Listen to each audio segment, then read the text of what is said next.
Voilà, j'espère que cette fois-ci ça va mieux, que je vous laisse vous reconnecter. Donc j'ai dû couper une première fois parce que certaines personnes ne m'entendaient pas bien. J'espère que ça va mieux maintenant. Alors, je voulais parler de ce parcours du chemin de foi. Vous savez, j'ai créé un site chemindefoi.fun où je mets dessus, je mets des parcours dans notre chemin de foi. Dans chaque chemin de foi, il y a des parcours avec des expériences rencontrées et autres. Et dans ce parcours numéro 10 que je voudrais parler aujourd'hui, c'est sur cette citation, je parlerai un jour peut-être, un jour peut-être. Et c'est vrai que dans notre chemin de foi, il y a toujours une motivation, notre motivation. Chaque fois qu'on entreprend quelque chose, on est motivé et on veut vraiment mettre des objectifs qui sont clairs, précis. Lorsque nous naissons de nouveau, alors il y a une grande motivation qu'elle a, ce qui est normal parce qu'on est quand même né de nouveau, on est né d'eau et d'esprit, on a le Seigneur qui vit en nous, voilà, puis le Seigneur nous demande d'établir des objectifs clairs et précis. Pour cela, il va nous conduire par le Saint-Esprit. Nous sommes justement dans cette fête de Pentecôte. Jésus a dit, quand le Saint-Esprit viendra dans le monde, non seulement il convaincra le monde de péché, de justice, merci de me dire qu'on m'entend bien, c'est super, il convaincra le monde le monde de péché, de justice et de jugement, mais pour les croyants, les chrétiens, le Seigneur a dit, quand je vous enverrai mon esprit, il vous enseignera toutes choses, il vous conduira dans toute la vérité, il vous rappellera toutes choses. Ça, c'est la Pentecôte. Justement, on va associer cette fête qui est d'actualité à ce chemin de foi du parcours numéro 10, donc où il est question d'un jour peut-être, parce qu'il y a des fois la motivation, vous savez, je suis comme vous, il y a des fois on aurait plus envie de remettre à demain qu'autre chose. Alors, c'est vrai que c'est pas facile quand on va arrêter de fumer, quand on est dépendant au niveau de l'alcool, l'alcoolisme, la pornographie, toutes sortes de dépendances qu'il y a dans ce monde aujourd'hui. C'est pas évident de se dire dans cette dépendance, ben voilà, je suis motivé pour arrêter de fumer, je suis motivé pour ces choses, mais c'est très dur, j'y arrive pas toujours et justement, un jour peut-être, on remettrait facilement à plus tard cette motivation pourtant que nous avons dans notre chemin de foi, hein, mais on remettrait facilement plus tard parce que le chemin de foi nous dit, qui dit chemin de foi, dit un chemin étroit qui mène à la vie, un chemin où nous portons aussi notre croix. Hein. Et donc, la chair a des désirs contraires à ceux de l'Esprit de Dieu, mais nous allons voir aujourd'hui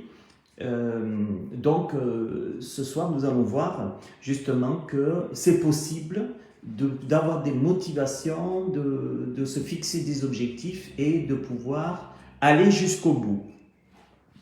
Donc, alors, si plusieurs fois, moi aussi, je vous rassure, j'ai échoué, mais chaque fois que j'ai échoué, je me suis rappelé de ce que l'apôtre Paul a dit dans 1 Corinthiens, chapitre 10, au verset 12. Je vais vous le lire.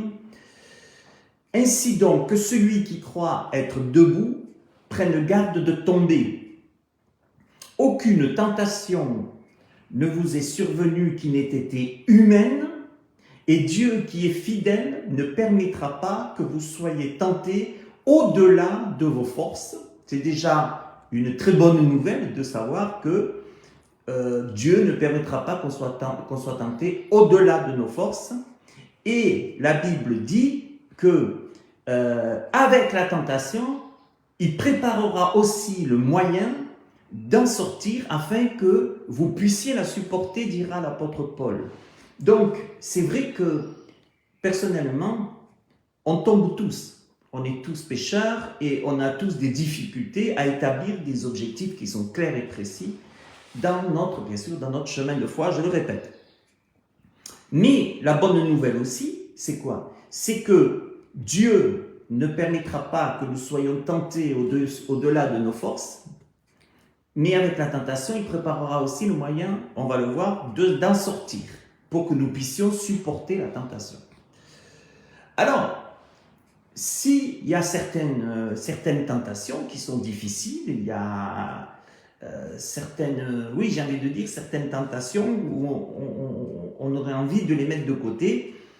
Mais vous savez, il y a plusieurs façons de regarder la tentation. Il y a plusieurs façons de regarder, à pouvoir fixer des objectifs clairs et précis. Mais ce qu'il faut comprendre dans des statistiques, par exemple, que j'ai relevées, 88% des gens abandonnent et 25% échouent au bout de 7 jours en disant un jour peut-être. Donc, vous savez, je répète, je ne veux pas comparer la marche chrétienne avec le Saint-Esprit de Dieu, avec l'Esprit de Dieu qui nous conduit et qui voit notre faiblesse. 7 fois le juste tombe, il est écrit, 7 fois le Seigneur le relève. Mais je ne voudrais pas le comparer avec le travail, avec la création d'une entreprise, mais on pourrait très bien le faire.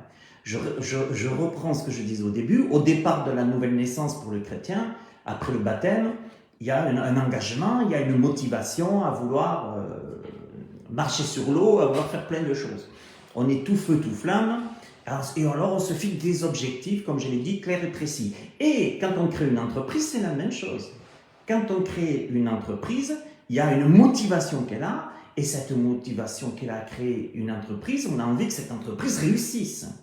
Et pour que cette entreprise réussisse, donc qu'est-ce qu'on va faire? On va établir des objectifs clairs et précis. Et vous savez, c'est Jésus lui-même qui a dit, quiconque veut bâtir une tour, la première des choses qu'il fait, qui s'assoit et qui calcule la dépense.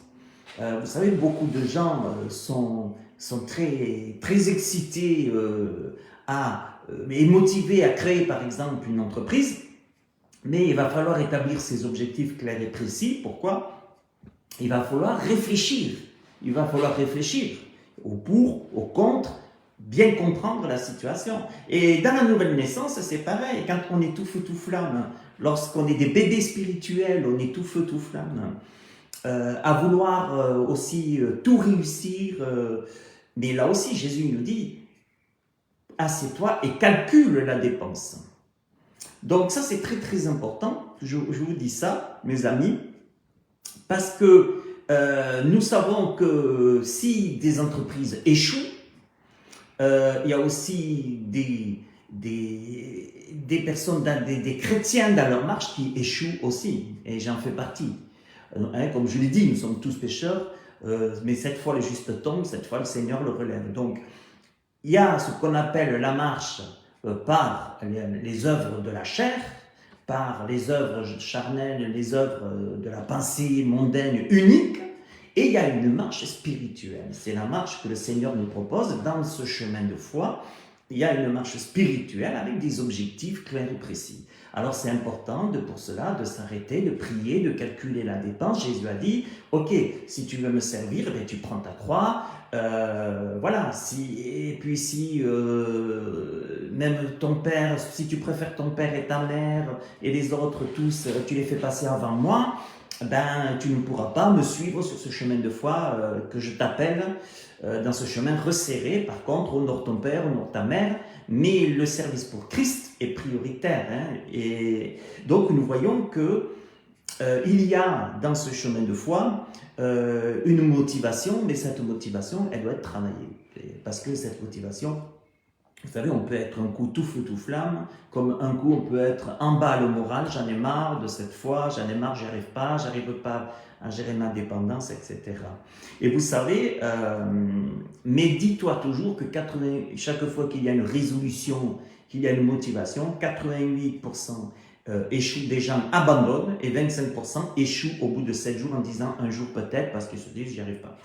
Alors, moi je crois, c'est mon premier point, que la connaissance, elle nécessite un petit effort sans précipitation. Je crois que dans notre chemin de foi, si nous nous précipitons trop, c'est clair, nous risquons de ne pas arriver à fixer et tenir nos objectifs. Vous savez, des fois, on est tellement surexcité que des fois, on va dire « Waouh, j'ai la connaissance, alors je vais me précipiter ». Et justement, ce n'est pas parce qu'on a la connaissance qu'on doit se précipiter.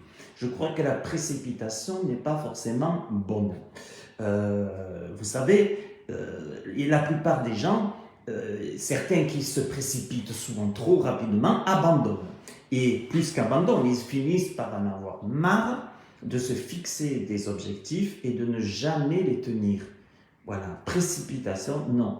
Ce n'est pas parce que j'ai la connaissance que je dois me précipiter. Justement, la connaissance me pousse à l'enrichir, elle me pousse à approfondir. Vous savez, Dieu a dit à Josué, ma parole, médite-la jour et nuit et tu réussiras dans toutes tes entreprises. Mais vous savez, le problème, c'est de la précipitation, c'est du tout de suite. C'est pareil, il y a beaucoup de gens, on leur a dit oui, c'est tout de suite, je te prêche l'évangile, tu dois te convertir. En fait, on veut tout faire dans la précipitation. Et dans la précipitation, moi je préfère quelqu'un qui va se donner au Seigneur parce qu'il aura une révélation, une conviction de péché, de justice et de jugement par le Saint-Esprit. Je préfère quelqu'un qui va avoir une révélation par le Saint-Esprit, vraiment que Dieu frappe à la porte de son cœur et désire entrer chez lui, que lui dire non, tu dois te convertir, non, c'est maintenant, ouais, super, je suis revenu, j'ai fait 300 conversions. Non, on oublie tout ça, on n'en est pas là. Je le redis, la connaissance nécessite un petit effort, d'accord? Et sans précipitation. Marchons pas après pas. Et c'est là, si j'ai la connaissance, que je sais que je peux arrêter de fumer par la grâce de Dieu, j'ai la connaissance, ça ne veut pas dire que je vais arrêter de fumer par la grâce de Dieu.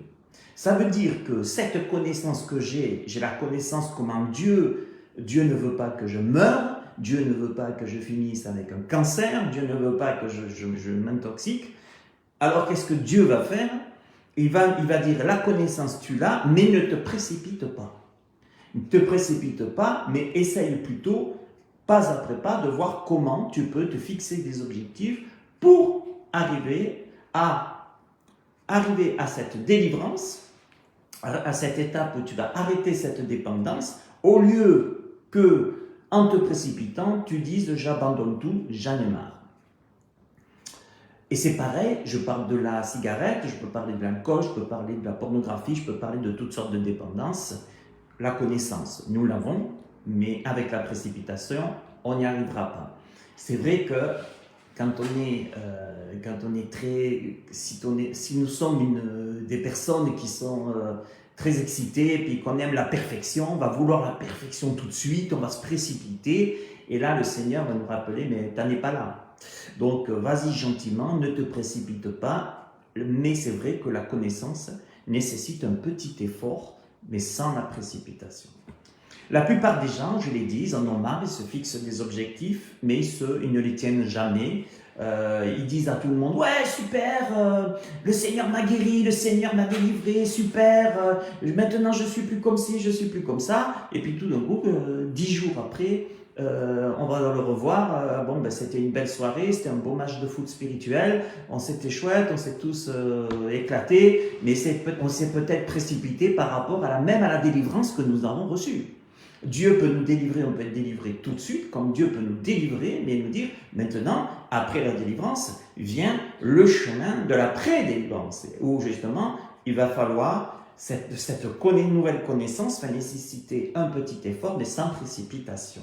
Et c'est pour cela que le Seigneur a dit, allez dans toutes les nations, ne faites pas des convertis, mais des disciples. Bien sûr que les personnes doivent se convertir veut dire demi-tour. Donc ça veut dire, et là, il n'y a que le Saint-Esprit qui peut l'opérer au travers de la nouvelle naissance. Alors, regardez Proverbe 19.2 maintenant. Le manque de connaissance n'est bon pour personne, et celui qui précipite ses pas tombe dans le péché. Vous voyez, ce proverbe biblique confirme ce que je suis en train de vous dire. Je répète, le manque de connaissance n'est bon pour personne, donc la connaissance est une chose, et celui qui précipite ses pas tombe dans le péché. Pourquoi? Parce qu'il a la connaissance, et puis il est tellement content d'avoir la connaissance qu'il va se précipiter à vouloir tout réformer, à vouloir tout faire. Et vous savez, moi par exemple, je suis un peu trop toujours dans la perfection. Je veux toujours la perfection, je veux tout ça parfait. Et on se met la pression, et après on est encore plus crevé quand on voit qu'on n'y arrive pas. Donc c'est pour cela, si le manque de connaissances, mes amis, n'est bon pour personne, celui, en tout cas, qui se précipite, ne vous précipitez pas, même quand vous avez la connaissance, ne vous précipitez pas. Moi, je crois qu'on n'aura jamais fini de tout. Jamais on ne saura toutes choses. Jamais on saura les choses. Je crois que vraiment, le Seigneur nous apprend petit à petit. Et c'est pareil, je reprends l'histoire de l'entreprise, on en apprend tous les jours. Hein. Et c'est pour ça qu'il faut se dire, je vais apprendre tous les jours, j'ai la connaissance, mais j'ai des choses encore à apprendre. Je ne vais pas me précipiter, mais je vais faire les choses petit à petit avec l'Esprit de Dieu. Et souvent, les gens sont culpabilisés parce qu'on leur dit, ouais, mais pourquoi t'as pas encore arrêté de fumer, pourquoi t'as fait ci, pourquoi t'as ça. Vous savez, les gens, ils enlèvent facilement la paille dans l'œil de leur frère ou de leur sœur quand ils ont une poutre qu'ils cachent, et surtout qu'ils cachent. Alors, imaginez la pauvre personne, le chrétien qui dit, moi je suis en train d'essayer d'arrêter de fumer, j'y vais sans précipitation comme le Seigneur me le demande. Si le Seigneur ne m'a pas encore, je ne suis pas encore délivré comme ça, je ne vais pas me précipiter, je vais faire le travail avec le Seigneur. Et imaginez quelqu'un qui arrive, ouais, qui vous juge comme ça, tatati, tatata. Non, je vais vous dire une chose, ne vous inquiétez pas. Tous ces super-héros évangéliques, beaucoup finissent dans le péché, mais ils le cachent et ils se prennent pour des choses, ils se prennent pour ceux qui ne sont pas, au fond d'eux. C'est pour ça que le Seigneur préfère les humbles, les personnes humbles, plutôt préfère les publicains que les pharisiens qui se croient justes, etc. Alors on continue, je vais vous lire Jacques 1, verset 2. « Mes frères, regardez comme un sujet de joie complète les diverses épreuves auxquelles vous pouvez être exposés, sachant que l'épreuve de votre foi produit la patience. Mais il faut que la patience accomplisse parfaitement son œuvre, afin que vous soyez parfaits et accomplis, sans faillir en rien. » Moi, j'aime beaucoup ce passage. « Mes frères, regardez comme un sujet de joie complète les diverses épreuves. » Vous savez, ça veut dire quoi? Que ça confirme ce que nous sommes en train de parler, qu'il nous faut beaucoup de patience, et non seulement il nous faut beaucoup de patience, mais pourquoi il nous faut de la patience? Parce que nous sommes, dans notre chemin de foi, nous sommes confrontés à diverses épreuves. Nous sommes confrontés à l'épreuve de notre foi. Et c'est là que nous voyons que l'apôtre Jacques va dire, c'est pour ça qu'il vous faut de la patience. Hein. Il faut que la patience accomplisse parfaitement son œuvre afin que vous soyez parfaits et accomplis sans faillir en rien. Donc voilà, mes amis, tout ça pour vous dire quoi? Pour vous dire que on peut y arriver sans se précipiter. Et je crois que la patience, avec le Seigneur, on va y arriver. On peut dire, je reprends ce passage que je disais au début, hein, aucune tentation qui vous est, 1 Corinthiens 10, 12, que celui qui croit être debout prenne garde de tomber, aucune tentation ne vous est survenue qui n'ait été humaine, et Dieu, qui est fidèle, ne permettra pas que vous soyez tentés au-delà de vos forces, mais avec la tentation, il préparera aussi le moyen d'en sortir, afin que vous puissiez la supporter. Donc, mes amis, donc vous l'avez compris, la vie chrétienne, la marche chrétienne est une marche de patience. Mais il faut tenir bon, il faut persévérer, etc. Et regardez, j'aime beaucoup par exemple illustrer ce thème par Jean chapitre 6, on va le lire. « Quand le soir fut venu, ses disciples descendirent au bord de la mer. Étant montés dans une barque, ils traversaient la mer pour se rendre à Capernaum. Il faisait déjà nuit et Jésus ne les avait pas encore rejoints. Il soufflait un grand vent et la mer était agitée. Après avoir ramé environ 25 ou 30 stades, ils virent Jésus marchant sur la mer et s'approchant de la barque. Et ils eurent peur, mais Jésus leur dit « C'est moi, n'ayez pas peur. » Ils voulaient donc le prendre dans la barque et aussitôt la barque aborda au lieu où ils allaient. Alors pourquoi j'aime bien prendre ce passage? C'est parce qu'ici nous voyons aussi, et ça confirme que Jésus a vu cet effort violent des disciples pour avancer malgré, ils sont sur le chemin, hein, leur chemin de foi si je peux dire, ils avancent dans leur vie et puis voilà, qu'est-ce qui se passe? Qu'il y a vraiment une tempête, ça va mal et Jésus n'était pas au départ dans la barque. Alors, et Jésus il voit qu'ils ont des efforts à faire Et Jésus, il voit qu'ils ont des efforts, mais il voyait que Jésus voyait que les disciples faisaient ces efforts. Alors, il va venir à leur rencontre, après les avoir laissés poursuivre un temps leurs efforts, et je crois que c'est ce que fait le Seigneur dans notre vie. Il nous laisse souvent d'abord aussi voir nos efforts. Nous sommes aussi éprouvés. Nous sommes à l'épreuve de la foi. L'épreuve de la foi, c'est aussi Dieu qui va regarder nos efforts. Parce que Dieu préfère qu'on mette en pratique ce qu'on dit, parce qu'il y a beaucoup de gens qui disent et qui promettent beaucoup de choses, mais au niveau des efforts, ils n'en font pas beaucoup. Donc moi, je crois qu'un chemin de foi réussi, c'est un chemin de foi où je vais mettre en pratique la parole de Dieu. Même si je tombe, ben, je me relèverai, mais je vais mettre en pratique, je veux mettre en pratique la parole de Dieu, parce que je veux vraiment que ces efforts, que ce que je dis, ce que je proclame, je puisse arriver au bout. Et donc, ce qui est important dans tout ça, c'est de se dire, ok, ça va pas être facile, mais Dieu est avec moi et Dieu me conduit petit à petit. Et Dieu regarde mes efforts et en regardant mes efforts, il va me délivrer. Je vais avancer dans mon chemin de foi. Alors, un autre point, il faut qu'on arrive aussi, c'est un conseil que je vous donne dans votre chemin de foi, il faut discerner ce qui est important. Vous savez, ça ne sert à rien de courir partout dans des lieux, dans des endroits où on n'a pas lieu d'être. Je m'explique. Chaque objectif fixé doit être vu comme un processus et non comme une baguette magique sous le coup d'une émotion. Il faut discerner, prendre le temps de s'asseoir, de calculer la dépense, de discerner ce qui est important. Parce que souvent, quand on est très motivé, qu'on s'excite, qu'on veut tout réussir, tout faire, on risque de faire des choses, d'être dans des endroits où Dieu ne nous appelle pas du tout d'y être et de faire des choses que Dieu ne nous appelle pas de faire. Et là aussi, c'est bon pour nous conduire à un burn-out, ces choses. Il faut que chaque objectif fixé, et on sait que c'est ce que le Seigneur veut pour nous, donc soit vu, je le redis, comme un processus, mais non comme une baguette magique. D'accord? Sous le coup d'une émotion. Attention, sous l'émotion. Sous l'émotion, et c'est bon d'avoir des émotions, parce que c'est Dieu qui nous a créés avec des émotions, les émotions sont bonnes, mais attention, justement après, de notre euphorie, notre excitation suite à ces émotions. Parce que sous l'émotion, je te promets le sel au baiser de ma bouche, hein, comme disait Johnny, sous l'émotion, dans un mariage, mais non, t'inquiète, je serai avec toi pour le bon, dans le meilleur, comme dans la maladie et autres.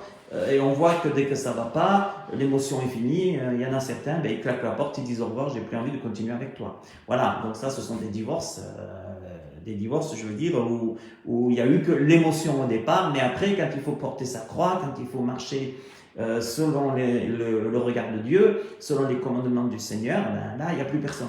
Donc, on voit que la vie chrétienne, c'est vraiment une vie de foi et de cheminement. Il faut discerner ce qui est important. Ça ne sert à rien de courir partout.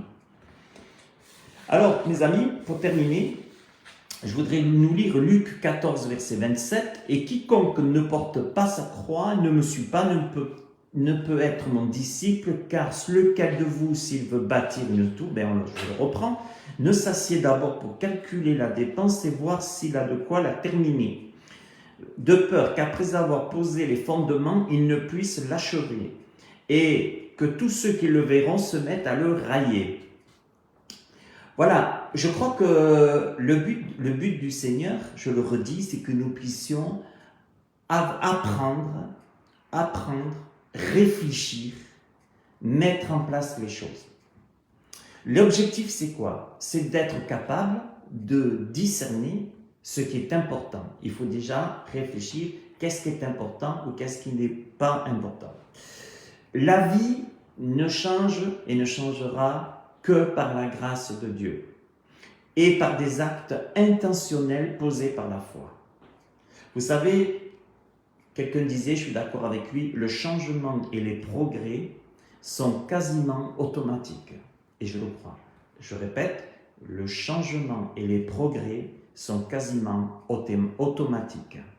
Quand il y a un changement positif, il y a des progrès. Et Philippiens 3, gardons toujours cette humilité comme l'apôtre Paul, de dire, ce n'est pas que j'ai déjà remporté le prix, loin de là, ou que j'ai déjà atteint la perfection, mais je cours. Je veux arrêter. Moi, avec ma dépendance, je veux arrêter. Je cours. Je me fixe des objectifs dans ma foi chrétienne, dans ma marche. Je cours. Je veux m'en sortir. Je cours pour tâcher de le saisir, puisque moi aussi, j'ai été saisi par Jésus-Christ. Frère, je ne pense pas je ne pense pas l'avoir saisi.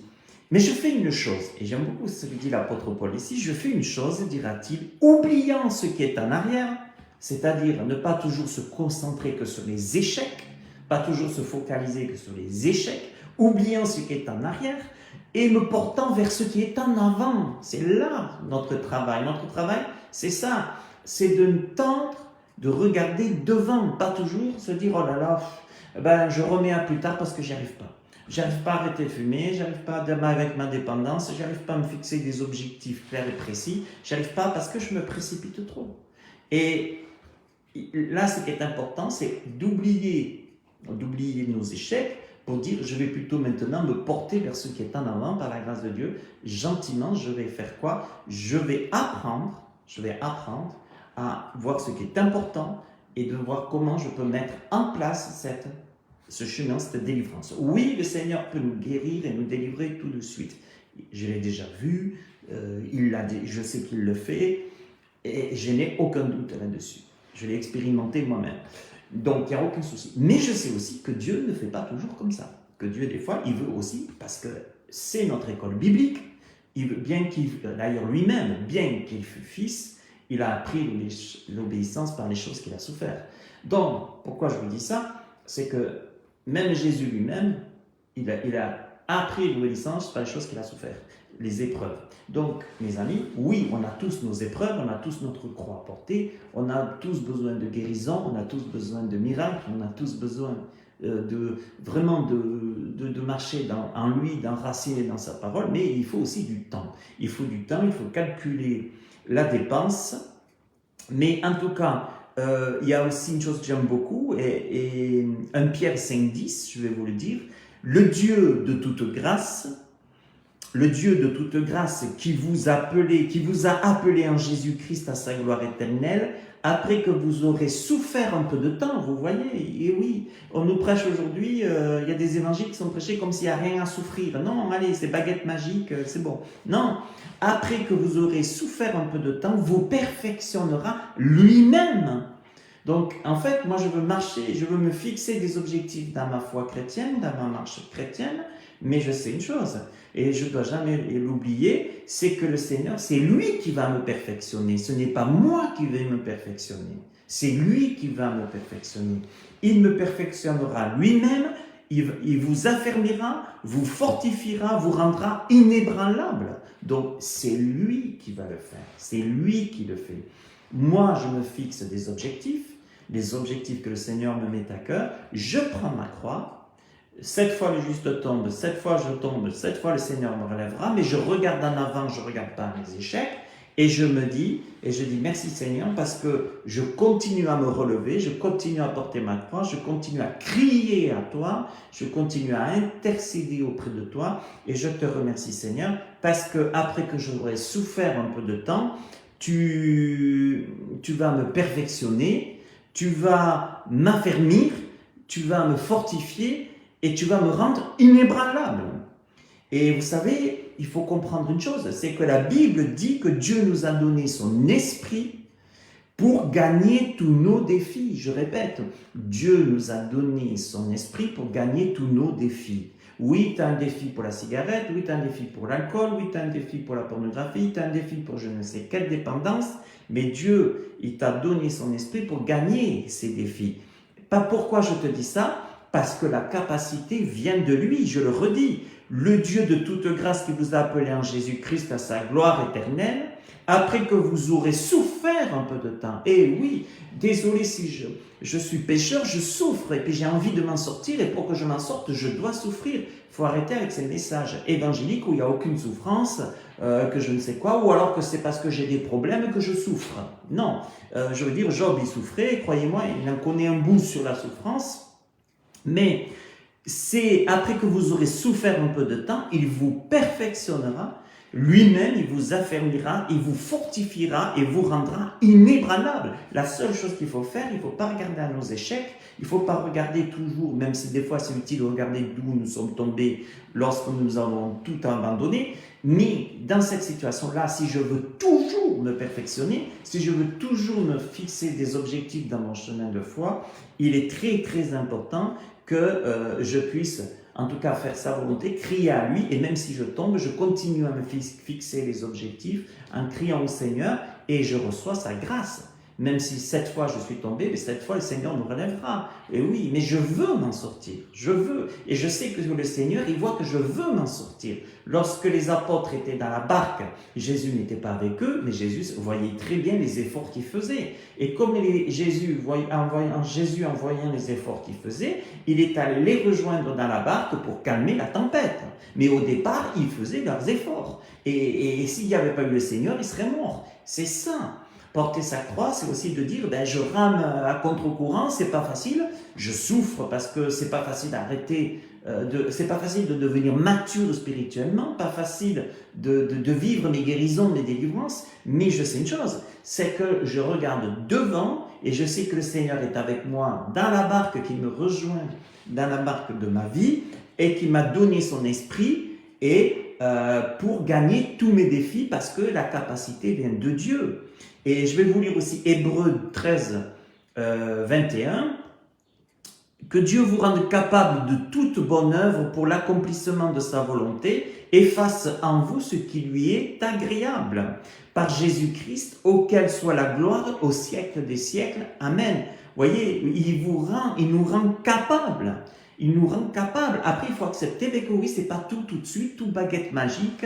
Il n'y a pas de recette miracle. Si le Seigneur veut faire le miracle tout de suite, non. Mais on est dans l'école biblique et vous savez, si Jésus, il a appris les choses par les choses, il a appris l'obéissance par les choses qu'il a souffert, à combien de plus forte raison, nous-mêmes, nous apprendrons l'obéissance par les choses que nous allons souffrir, que nous souffrons. Hein? Alors, c'est vrai qu'aujourd'hui, on est dans un temps où on n'aime pas les efforts, on n'aime pas souffrir. C'est pour ça qu'on ne veut plus s'engager, parce que qui dit s'engager dit souffrir. Voilà, moi je veux bien Jésus s'il me donne de l'argent, s'il me donne une voiture et s'il me donne tout ce que j'ai envie. Voilà, non, Jésus il dit ça c'est pas mon programme, d'accord, je peux faire bien plus que ce que tu peux penser ou demander, je ferai ce que j'ai prévu pour toi et c'est le meilleur pour toi, mais non, et aujourd'hui on n'accepte pas ces efforts, il faut accepter l'effort. Le problème c'est qu'on veut tout de suite, le matérialisme nous a promis du tout de suite, mais quand le Seigneur permet quand il faut faire des efforts pour en venir à pouvoir avoir un bout de pain, mais on fait des efforts, mais on apprécie le bout de pain qu'on a par la suite. Oui, il faut arrêter de se victimiser, il faut se lever, faire des efforts. Dieu est avec nous, la capacité vient de Dieu et il nous donnera de pouvoir réussir gentiment. C'est ça, ce chemin de foi que aujourd'hui, ce parcours numéro 10 veut dire est là pour dire peut-être demain. Non, on dit pas et peut-être demain. On dit avec Dieu, oui, nous ferons des exploits, mais en son temps. Voilà. Et puis, pour terminer, mes amis, j'aimerais vous dire une chose. Il faut toujours apprécier notre travail. Appréciez toujours votre travail et réjouissez-vous toujours dans le Seigneur. Je m'explique. Ecclésiaste 2, 24. Il n'y a de bonheur pour l'homme qu'à manger et à boire, et à faire jouir son âme du bien-être au milieu de son travail. Mais j'ai vu que cela aussi vient de la main de Dieu. Oui, on se réjouit aussi pour le travail que Dieu nous a donné. Ici, il est question d'un travail pratique. Donc, on veut apprendre à se réjouir parce que, en nous donnant du travail, Dieu nous demande de nous réjouir. Regardez Ecclésiaste, je le redis, vous voyez, il n'y a de bonheur pour l'homme qu'à manger et à boire. Combien on apprécie de manger et de boire, hein, et à faire jouir son âme du bien-être au milieu de son travail, et j'ai vu que cela aussi vient de la main de Dieu. Donc, on est réjoui de pouvoir manger, de pouvoir boire, on est réjoui de pouvoir travailler, et tout cela vient de la grâce de Dieu. D'accord? Et le travail, c'est pareil.